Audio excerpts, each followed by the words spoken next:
So this is something from Novalis, for no reason at all. It's Hymns to the Night. 1. Before all the wondrous shows of the widespread space around him, what living, sentient thing loves not all the joyous light with its colors, its rays and undulations, its gentle omnipresence in the form of the waking day? The giant world of unresting constellations inhales it as the innermost soul of life, and floats dancing in its blue flood, the sparkling, ever tranquil stone, the thoughtful, imbibing plant, and the wild, burning, multiform beast inhales it. But more than all, the lordly stranger with the sense-filled eyes, the swaying walk, and the sweetly closed, melodious lips, like a king over earthly nature. It rouses every force to countless transformations, binds and unbinds innumerable alliances, hangs its heavenly form around every earthly substance. Its presence alone reveals the marvelous splendor of the kingdoms of the world.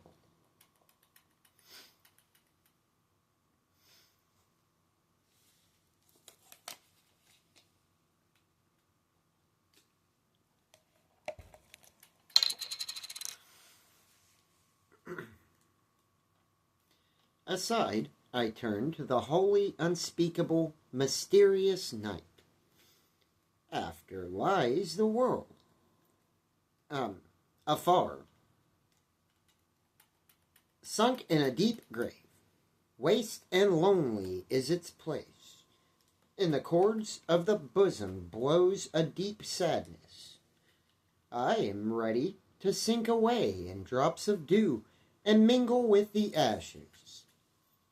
The distances of memory, the wishes of youth, the dreams of childhood, the brief joys and vain hopes of a whole long life, arise in gray garments, like an evening vapor after the sunset. In other regions, the light has pitched its joyous tints. What if it should never return to its children, who wait for it with the faith of innocence?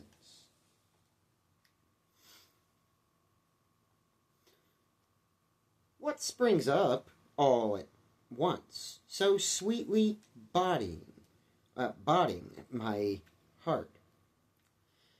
And still, the soft air of sadness. Dost thou also take a pleasure in us, dark night? What holdest thou under thy mantle, that with hidden power affects my soul? Precious balm drips from thy hand out of its bundle of poppies. Thou upliftest the heavy laden wings of the soul. Darkly and inexpressibly are we moved, joy startled. I see a grave face that, tender and worshipful, inclines toward me, and amid manifold entangled locks reveals the youthful loneliness of the mother. How poor and childish a thing seems to me now, the light. I got that line wrong last time, too.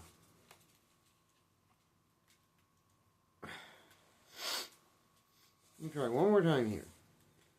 How poor and childish a thing seems to me now, the light. That is just worded weird. Never mind. That wasn't just me.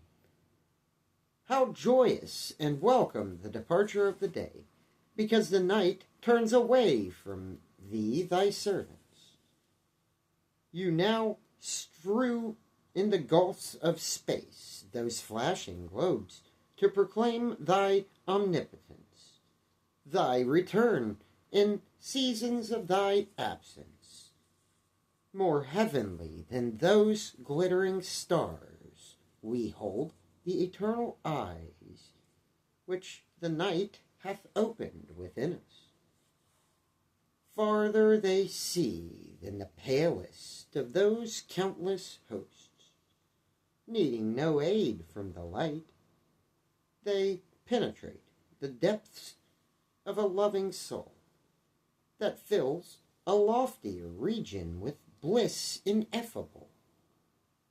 Glory to the Queen of the world, to the great prophet of the holier worlds, to the guardian of blissful love. She sends thee to me, thou tenderly beloved, the gracious son of the night. Now am I awake, for now am I thine and mine. Thou hast made me know the night, made of me a man. Consume with spirit fire my body, that I, turned to finer air, may mingle more closely with thee. And then our bridal night endure forever.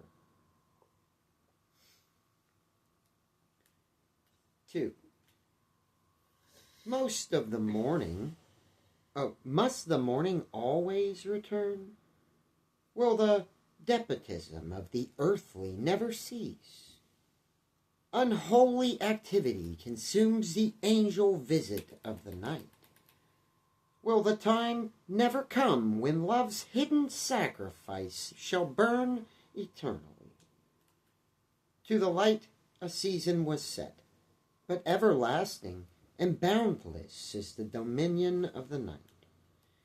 Endless is the duration of sleep, holy sleep, gladdened not too seldom in this earthly day labor, the devoted servant of the night. Fools alone mistake thee, knowing naught of sleep but the shadow which, in the twilight of the real night, thou pitifully castest over us. They feel thee not in the golden flood of the grapes, in the magic oil of the almond tree, and the brown juice of the poppy. They know not that it is thou who hauntest the bosom of the tender maiden, and makest a heaven of her lap.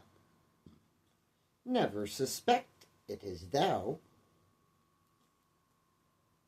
opening the doors to heaven, that steppest to meet them out of ancient stories, bearing the key to the dwellings of the blessed, silent messenger of secrets infinite.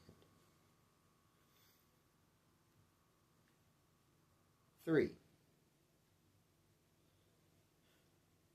Once, when I was shedding bitter tears, when, dissolved in pain, my hope was melting away, and I stood alone by the barren mound which in its narrow dark bosom hid the vanished form of my life. Lonely as never yet was lonely man, driven by anxiety unspeakable, powerless, and no longer anything but a conscious misery. And there I looked about me for help, unable to go on or to turn back, and clung to the fleeting, exhausted life with an endless longing. Then, out of the blue distances, from the hills of my ancient bliss, came a shiver of twilight, and at once snapped the bond of birth, the chains of the light. Away fled the glory of the world, and with it my mourning. The sadness flowed together into a new, unfathomable world. Thou night inspiration, heavenly slumber, didst come upon me. The region gently upheaved itself. Over it hovered my unbound, new-born spirit.